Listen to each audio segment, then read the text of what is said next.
கந்தா கடம்பா திருமுருகையா சிவகார்த்திகேயா மால்மருகா செந்தமிழில் திருப்புகழ் பாடி நின்றால் மனம் இஞ்சிடும் இன்பம் விளையுதையா. சிரகிரி வேலவனை காண்கையிலே விழிவோரம் கண்ணீர் பெருகிடுமே. கந்த சஷ்டி கவச்சம் போதுவோர்க்கு கந்தன் கருணை என்றும் துணை வருமே.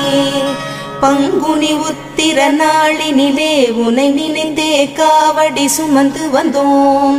புன்னகை புரியும் ஷண்முகனே உன் சன்னதி தேடி ஓடி வந்தோம்.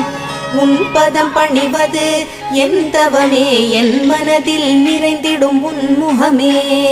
ஷண்முக பிரிய குஹ குரு சரவணனே வந்தே இன்னருளை தர வேண்டும். தென்பழனி மலையில் ஆண்டி முகம் சென்னி